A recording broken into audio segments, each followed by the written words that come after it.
एक अपने पुराने कार्यकर्ता थे, अब तो बहुत भारत सरकार में बहुत प्रतिष्ठित पद पर है, वो गुरुदेव के पास गए तो उन्होंने कहा गुरुदेव आपके यहाँ बहुत सारे लोग हैं जो बहुत सारा काम करते हैं, पर कुछ लोग ऐसे हैं कि कुछ काम नहीं करते, तब भी आप उनसे मिलते हैं। गुरुदेव ने कहा कि बता ऐसा कौन सा व्यक्ति है। तो उन्होंने एक सज्जन का नाम लिया, बोले कि वो कभी गायत्री परिवार का कोई काम नहीं करते पर हर महीने आपसे मिलने के लिए आते हैं। तो गुरुदेव ने क्या उत्तर दिया?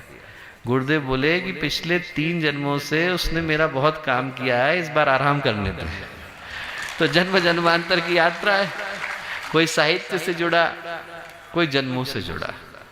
जुड़ने के कारण अलग अलग हो सकते हैं दोस्तों, पर अब हम लोग जब आकर के इस गंगा का हिस्सा हो गए तो हमारी अपनी व्यक्तिगत पहचान का और निजी उद्देश्य का कोई मूल्य नहीं रह जाता, वो खो गई। कोई यदि जाकर के देखे प्रयाग के अंदर तो गंगा और यमुना के पानी को अलग अलग नहीं कर पाएगा, दोनों दिखने में एक ही जैसे लगते हैं। किसी का मन भी करे कि ढूंढना चाहे इसमें गंगा कहाँ है यमुना कहाँ है तो दिखेगी नहीं। अब जैसे ही हम लोग गायत्री परिवार के अंदर आ गए, हम सब मिलकर के अब गायत्री परिवार का सदस्य हो गए, कार्यकर्ता हो गए, उसके घटक हो गए, उसके अंग बन गए। न मेरी अपनी कोई पहचान है ना आपकी अपनी कोई पहचान है, हम सब मिलकर के अब गुरुदेव के अंग और अवयव बन गए। और जो अंग अवयव बनने की बाद की यात्रा होती है वो सौभाग्य की यात्रा होती है। जब व्यक्ति गुरुदेव का अंग बन जाता है, उनका अंश बन जाता है, तो बनने के बाद वो यात्रा शुरू होती है जिसको हम दीप बनने की यात्रा कह करके पुकारते हैं। मैं कहूँगा कि आज के दिन सबसे पहले तो हम लोग उस सौभाग्य का स्मरण करें जो गुरुदेव से जुड़ने के नाते हमको मिल पाया। इस संदर्भ में महाभारत का एक उदाहरण मैं आपको दे करके बताता हूँ। महाभारत का युद्ध हुआ, करोड़ों लोग उसमें लड़े, करोड़ों ही मरे, करोड़ों ही हताहत हुए।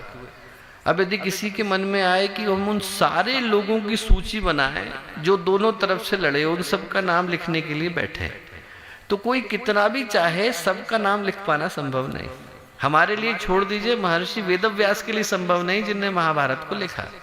हर व्यक्ति का नाम कोई याद नहीं रखता, पर अर्जुन का कोई भूलता नहीं, युधिष्ठिर का कोई भूलता नहीं, भीम का कोई भूलता नहीं, क्योंकि नाम हरेक के याद नहीं रखे जाते, नाम उनके याद रखे जाते हैं जो भगवान की योजना में सहयोगी बन पाते हैं। नाम उन्हीं के याद रखे जाते हैं। न जाने कितने आए, न जाने कितने लड़े, उनके नाम कोई याद नहीं रखता, पर भगवान के सहयोगियों का नाम कोई भूलता नहीं। न जाने कितने लेखक आए, न जाने कितने साहित्यकार आए, न जाने कितने रचनाकार आए, आते हैं चले जाते हैं, उनको कोई याद नहीं रखता। पर मीरा को कोई भूलता नहीं, सूर को कोई भूलता नहीं, कबीर को कोई भूलता नहीं, चैतन्य को कोई भूलता नहीं। नाम उनके याद रखे जाते हैं जो भगवान की योजना में सहयोगी बन पाते हैं। न जाने कितने लखपति आते हैं, न जाने कितने करोड़पति आते हैं, न जाने कितने अरबपति आते हैं चले जाते हैं, उनके नाम कोई याद नहीं रखता। पर भामाशाह का कोई भूलता नहीं, मानधाता का कोई भूलता नहीं, क्योंकि नाम उनके याद रखे जाते हैं जो भगवान की योजना में सहयोगी बन पाते हैं। हमारे YouTube चैनल शांति कुंज वीडियो गायत्री परिवार को सब्सक्राइब करें एवं बेल आइकन जरूर दबाएं ताकि गायत्री परिवार की विभिन्न गतिविधियों की जानकारी आपको मिलती रहे।